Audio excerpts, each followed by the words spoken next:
Class 5-এর 222 এবং 223 পেজগুলো সম্পর্কে আলোচনা করব। দেখো এখানে বলেছে ত্রিভুজের মধ্যে স্থূলকোণ খুঁজি। দেখো যদিও তোমরা ছবিটা দেখেই বুঝতে পারছো যে এবিসি ত্রিভুজটার এই কোণটা স্থূলকোণ অর্থাৎ কি? স্থূলকোণ অর্থাৎ আগে বলেছিলাম তোমাদের যে কোণগুলো 90 ডিগ্রির থেকে বড়, 90 ডিগ্রির থেকে বেশি আর 180 ডিগ্রির থেকে কম, সেই কোণগুলো হচ্ছে স্থূলকোণ। ওগুলো দেখতে কীরকম হয় না, ধরো এরকম একটা রেখাংশ রয়েছে আর আমরা জানি এটা হচ্ছে 90 ডিগ্রি আর এদিকটা হচ্ছে 180 ডিগ্রি, এই পুরোটা 180 ডিগ্রি। তাহলে 90 ডিগ্রির থেকে বেশি আর 180 ডিগ্রির থেকে কম, অর্থাৎ এখান থেকে এই যে এতটা দাগ রয়েছে এটার মাঝামাঝিতে যে কোনো একটা রেখা দিলে এই যে কোণটা পাচ্ছ এটাও স্থূলকোণ, এই কোণটা পেয়েছো এটাও স্থূলকোণ। তাহলে কি পাচ্ছি না 90 ডিগ্রির থেকে বেশি আর 180 ডিগ্রির থেকে কম কোণগুলো স্থূলকোণ। তাহলে ছবিতে কি বলেছে ত্রিভুজের মধ্যে স্থূলকোণগুলো খুঁজতে হবে। সেখানে দেখো তোমরা দেখেই বুঝতে পারছো যে এই যে কোণটা এ বি সি, এই কোণটা 90 ডিগ্রি হলে কি হতো, এরকম সোজাভাবে দাঁড়িয়ে থাকতো 90 ডিগ্রির থেকে বেশি, আবার 180 ডিগ্রি অর্থাৎ এইভাবে তার মাঝামাঝিতে রয়েছে, সুতরাং 180 ডিগ্রির থেকে কম, সুতরাং এই কোণটা হচ্ছে স্থূলকোণ। ওকে, এবার দেখো বইতে যেটা বলা আছে এই এবিসি ত্রিভুজটার এর এবি বিসি আর সিএকে পরিমাপ করতে হবে।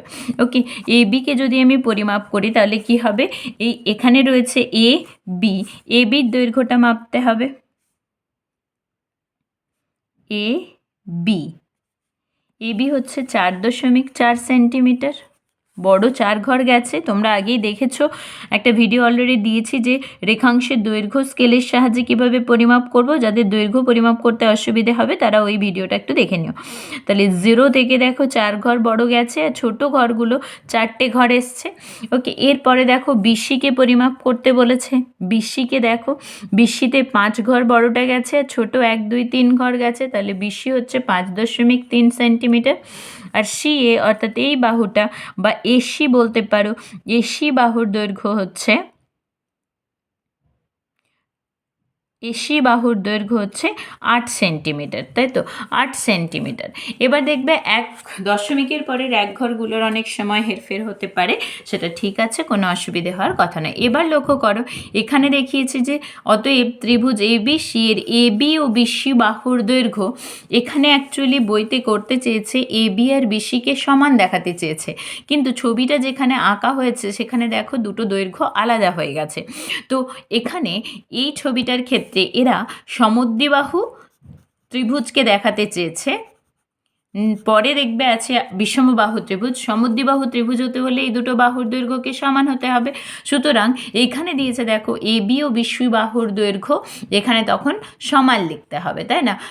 দুটো দৈর্ঘ্যকে সমান হতে হবে, এখানে কিন্তু সমান নেই। তাহলে ত্রিভুজ এবিসি একটি, সেই কারণে বলা যাবে যে সমদ্বিবাহু ত্রিভুজ। সমদ্বিবাহু ত্রিভুজ বললাম আবার যে এই দুটো বাহুর দৈর্ঘ্যকে তখন কিন্তু সমান হতে হবে, এ বি আর বিসিকে। যদিও ছবিতে একটু ভুল করে দেওয়া আছে, 4.4 আর এটা 5.3 রয়েছে, সুতরাং এই দুটো বাহুর দৈর্ঘ্য এখানে কিন্তু সমান দেওয়া নেই। তার ফলে দেখো এই দুটো বাহুর দৈর্ঘ্য সমান দেওয়া সমান হলে এই বাহুটা আর এই বাহুটা যদি সমান হয় তাহলে কি হবে, বিসি বাহুর বিপরীত কোণ মানে এই বিন্দুতে যে কোণটা হয়েছে আর এবি বাহুর বিপরীত কোণ মানে সেই বিন্দুতে যে কোণটা হয়েছে, এই দুটো কোণকে সমান হবে। যেহেতু এখানে কোণগুলো বাহুর দৈর্ঘ্যগুলো আলাদা আছে, তাই দেখবে কোণগুলোর পরিমাপও আলাদা আসবে। এবার কোণ এবিসি এসিবি এর বিএসিকে মাপতে বলেছে। আমি অলরেডি একটা ভিডিওতে চাঁদার সাহায্যে কোণ কীভাবে মাপবে সেটা দিয়েছি, তোমরা একটু দেখো। আর এখানে অ্যাকচুয়ালি হবে 112 ডিগ্রি, এটা এক্সাক্ট মাপ। এবার এসিবি আমি বলেছি যদি সমদ্বিবাহু হয় তাহলে এটার সাথে এটা সমান হবে। এখানে যেহেতু কোণগুলো বাহুগুলোর দৈর্ঘ্য আলাদা তাই কোণগুলো সমান হচ্ছে না। এটা এসিবিটা হচ্ছে 37 ডিগ্রি আছে দেখবে, আর বিএসি কোণটা 31 ডিগ্রি। তাহলে এই দুটোকেও কি হতে হতো, সমান হতে হতো। সমান হয়ে কত হতে হতো না 180 ডিগ্রি। আমরা জানি ত্রিভুজের 3টি কোণের সমষ্টি 180 ডিগ্রি। এটা থেকে 112 ডিগ্রি যদি বাদ দেওয়া হয় তাহলে কি হবে, 2 8 10 আর 2 আর 6 8, তাহলে 68 ডিগ্রি দুটো কোণে মিলে হতো। এই দুটো কোণ মিলে, এই দুটো কোণ আবার কি সমান যেহেতু, সুতরাং এটা ভাগ করলে হতো 34 ডিগ্রি করে। তাহলে প্রত্যেকটা কোণ হতে হতো কত? 34 ডিগ্রি করে। যদি এটা সমবাহু ত্রিভুজ হতো 4.4 বা 5.3 যে কোনো একটা যদি নেওয়া হতো, দুটোর ক্ষেত্রে সমান করা হতো, তাহলে এটা হতো। এখানে আবার দেখো কোণ এবিসি এর মান, কোণ এবিসি 112 ডিগ্রি, 112 ডিগ্রি এর মান কি 90 ডিগ্রির চেয়ে বড়। আচ্ছা, ডিগ্রিগুলো যেহেতু দেওয়া আছে, তাহলে তোমরা এই ডিগ্রি লেখা আছে, তাই ডিগ্রি চিহ্নটা আর লেখার দরকার নেই। 112, 37 আর 31। ওকে, তাহলে 90 ডিগ্রির চেয়ে বড়, আবার 180 ডিগ্রির চেয়ে ছোট, তবেই তো আমাদের স্থূলকোণ হবে। তাহলে কোণ এবিসি একটি হলো স্থূলকোণ। তাহলে এই ত্রিভুজটা কি হলো? ত্রিভুজটা হলো স্থূলকোণী ত্রিভুজ।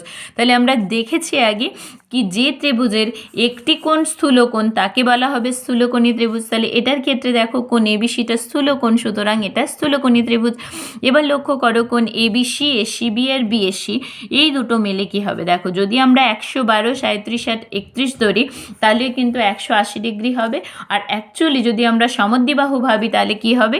প্রথমটা যদি এবিসি কোণটা যদি 112 ডিগ্রি ধরি, এসিবি 34 আর এটাও 34, তাহলে দেখবে 4 4 8, 8 আর 2 10 0, হাতে থাকে 1, 3 3 6, 1 7, 1 8 আর 1 180 ডিগ্রি। দেখো আরও একবার এভাবে দেখিয়ে দিচ্ছি।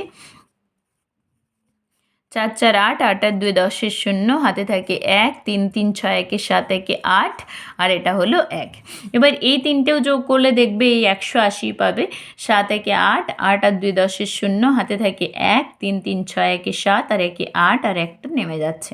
ওকে, কিন্তু এখানে যেহেতু সমদ্বিবাহুর কনসেপ্টটা আনতে চেয়েছে, সুতরাং এখানে এই দুটো কোণ সমান হওয়ার কথা এবং 180 ডিগ্রি হওয়ার কথা। ওকে, এবার দেখো পরে এখানে বিষমবাহু ত্রিভুজটা সম্পর্কে বলছে। এখানে এবি বিসি সিএ একটা ত্রিভুজের তিনটে বাহু, এই তিনটে বাহুর দৈর্ঘ্যকে মাপতে বলেছে। প্রথমে দেখো এবি বাহুর দৈর্ঘ্যটাকে মাপতে বলেছে। এবি বাহুর দৈর্ঘ্যটা কত দেখে নাও। দেখো তিনটে বড় ঘর এসছে, আবার ছোট তিনটে ঘর এসছে, সুতরাং 3.3 সেন্টিমিটার। বিসি বাহুর দৈর্ঘ্য দেখো, বিসি বাহুর দৈর্ঘ্য 4 গেছে বড় ঘর, তারপর আছে 7টা, 5 6 7 8 ঘর, তাহলে 4 বড় ঘর গেছে প্লাস দশমিক আর 8 হচ্ছে ছোট ঘর গেছে, তাহলে 4.8 সেমি। এবার এসিকে পরিমাপ করো। এসির ক্ষেত্রে দেখো 7 বড় ঘর পর্যন্ত গেছে আর 4টে ছোট ঘর, তাহলে 7.4 সেন্টিমিটার। ওকে, তাহলে ত্রিভুজ এবিসি এর এবি বিসি ও সিএ বাহুর দৈর্ঘ্য কি হচ্ছে? সবগুলোই অসমান। তাহলে অতএব ত্রিভুজ এবিসি একটি বিষমবাহু ত্রিভুজ। তাহলে বাহুটা লেখা আছে, সুতরাং শুধু বিষম কথাটা লিখলেই হবে। এবার বিষমবাহু ত্রিভুজ যেহেতু, সুতরাং তিনটে কোণের পরিমাপই কিন্তু আলাদা আলাদা হবে। পরে দেখবে তিনটে কোণের পরিমাপ করতে বলেছে। আমরা এখানে যেহেতু এই পেজেই ছবিটা রয়েছে, তাই আমরা এভাবে করে নেব। এবার দেখো এখানে যদি বি কোণটাকে পরিমাপ করতে চাই, তাহলে এখানে আমরা মধ্যবিন্দুটাকে বি বিন্দুতে বসিয়েছি। কারোর যদি অসুবিধা এখনও চাঁদার সাহায্যে কোণ পরিমাপ, তারা একবার আগের ভিডিওটা দেখে নিও। তাহলে বি বিন্দুতে মধ্যবিন্দু বসানোর পর শূন্যর দাগটা মিলিয়েছি। এবার দেখো এই দাগটা এখানেই শেষ হয়ে গেছে, তাই আমাদের কি করতে হবে? আরেকটু এই রেখাটাকে বাড়িয়ে নিতে হবে। এই রেখাটাকে বাড়িয়ে নিলে দেখবে 130 ডিগ্রিতে গিয়ে মিলেছে, তাহলে এই কোণটা হয়ে যাচ্ছে 130 ডিগ্রি।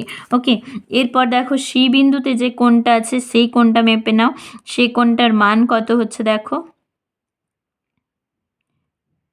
এ দেখো 20 ডিগ্রি। 0 থেকে এদিকটা কোণটা মাপবো, 0 10 20, তাহলে 0 থেকে 20 পর্যন্ত গেছে, মানে এটা 20 ডিগ্রি। ওকে, নেক্সট এ বিন্দুতে যে কোণটা আছে সেটা দেখো,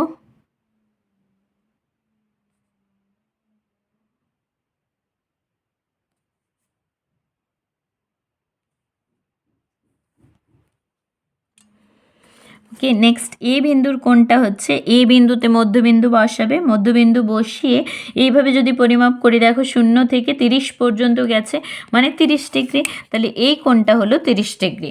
এবার দেখো পরবর্তী পেজে বলেছে চাঁদার সাহায্যে মেপে দেখি, তাহলে এবিসি কোণ পেলাম 130 ডিগ্রি।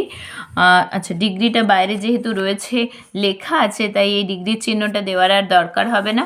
কোণ এসিবি এটা হলো 20 ডিগ্রি, আর কোণ বিএসি এটা হলো 30 ডিগ্রি।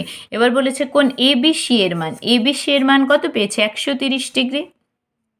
স্থূলকোণ হতে হলে কি হবে? 90 ডিগ্রির থেকে বড় হতে হবে, তাহলে লিখছি কোণ এবিসি এর মান 90 ডিগ্রির চেয়ে বড়, আবার 180 ডিগ্রির চেয়ে ছোট। তাহলে কোণ এবিসি একটি কি হবে? একটি স্থূলকোণ। কোণটা কি হবে? স্থূলকোণ। আর ত্রিভুজটা কি হবে? স্থূলকোণী ত্রিভুজ। এবার দেখো তিনটে কোণের যোগফল দিয়ে দেওয়া আছে, তাহলে বি কোণটা মানে এ বিসি কোণ 130 ডিগ্রি, এসি বি কোণ আছে 20 ডিগ্রি, আর কোণ বিএসি হচ্ছে 30 ডিগ্রি। মানে 130 আর 20 150 আর 80, তাহলে 180 ডিগ্রি। ওকে, তাহলে যে ত্রিভুজের একটি কোণ স্থূলকোণ সেই ত্রিভুজটি হলো স্থূলকোণী ত্রিভুজ। ওকে, তাহলে তোমরা দেখলে এখানে এটা কিন্তু খুব গুরুত্বপূর্ণ। সূক্ষ্মকোণী ত্রিভুজের ক্ষেত্রে সূক্ষ্মকোণ তিনটেই সূক্ষ্মকোণ হতে হবে। যে ত্রিভুজের তিনটি কোণ বা প্রতিটি কোণ সূক্ষ্মকোণ তাকে বলবে সূক্ষ্মকোণী ত্রিভুজ। কিন্তু স্থূলকোণী ত্রিভুজের ক্ষেত্রে একটি কোণ স্থূলকোণ, তাকে স্থূলকোণী ত্রিভুজ বলবে। আবার যখন সমকোণী ত্রিভুজ তখনও কি হবে? একটি কোণ সমকোণ সেই ত্রিভুজটাকে। যদি তোমাদের মনে হয় যে বাহু ভেদে আর কোণ ভেদে ত্রিভুজগুলো কয় প্রকার, কি কি, এটা বিস্তারিত জানবে, তাহলে দেখবে আগে কয়েকটা ভিডিও দেওয়া আছে, দুটো ভিডিওতে অলরেডি আমি ডেসক্রাইব করেছি। 1 নং ত্রিভুজটি দেখো, বাহু ভেদে 1 নং ত্রিভুজটি মানে আমাদের যে ত্রিভুজটা আমরা প্রথমে দেখলাম সেই ত্রিভুজটা বাহু ভেদে বলেছে। দেখো বাহু ভেদে এখানে করতে চেয়েছিল সমদ্বিবাহু, কিন্তু যদিও ছবিতে হয়ে ওঠেনি, তো আমরা লিখব কি? সমদ্বিবাহু। খেয়াল রাখবো যে দুটো বাহু একই রকম হবে আর কি, সমান হবে। সমদ্বিবাহু ত্রিভুজ। আর কোণ ভেদে সেটা কি ছিল? যেহেতু একটা কোণ স্থূলকোণ ছিল, তাহলে এই ত্রিভুজটা কি ছিল? স্থূলকোণী ত্রিভুজ। প্রথম যে ত্রিভুজটা আলোচনা করেছি। দ্বিতীয় ত্রিভুজটা কি? বাহু ভেদে এটা কি হয়েছিল? আগেরটা বিষমবাহু ত্রিভুজ, তিনটে বাহুই আলাদা ছিল, তাহলে হচ্ছে বিষমবাহু ত্রিভুজ। আর কোণ ভেদে এটাও একটা কোণ 130 ডিগ্রি ছিল, সুতরাং এটাও একটা স্থূলকোণী ত্রিভুজ। ওকে, তাহলে আমরা কি পাচ্ছি? দেখো কোণ অনুযায়ী ত্রিভুজ তিন প্রকার। একটা হলো সূক্ষ্মকোণী ত্রিভুজ, একটা হলো সমকোণী ত্রিভুজ, আর একটা হলো স্থূলকোণী ত্রিভুজ। সূক্ষ্মকোণ মানে কি? মানে 0 ডিগ্রির থেকে বড় আর 90 ডিগ্রির থেকে ছোট। সমকোণ মানে এক্স্যাক্টলি 90 ডিগ্রি, আর স্থূলকোণ মানে হলো 90 ডিগ্রির থেকে বড় আর 180 ডিগ্রির থেকে ছোট। তাহলে কি বলছি না, যে ত্রিভুজের এখানে দেখবে সংজ্ঞাতে প্রতিটি কোণই সূক্ষ্মকোণ, যে ত্রিভুজের প্রতিটি কোণই সূক্ষ্মকোণ সেই ত্রিভুজটিকে বলা হয় সূক্ষ্মকোণী ত্রিভুজ। বা এইভাবে বলতে পারো, যে ত্রিভুজের তিনটি কোণই সূক্ষ্মকোণ তাকে বলা হয় সূক্ষ্মকোণী ত্রিভুজ। সমকোণী ত্রিভুজের ক্ষেত্রে কি বলবো? যে ত্রিভুজ দিয়ে শুরু করবে, যে ত্রিভুজের একটি কোণ সমকোণ অর্থাৎ 90 ডিগ্রি, সেই ত্রিভুজটিকে বলা হবে সমকোণী ত্রিভুজ।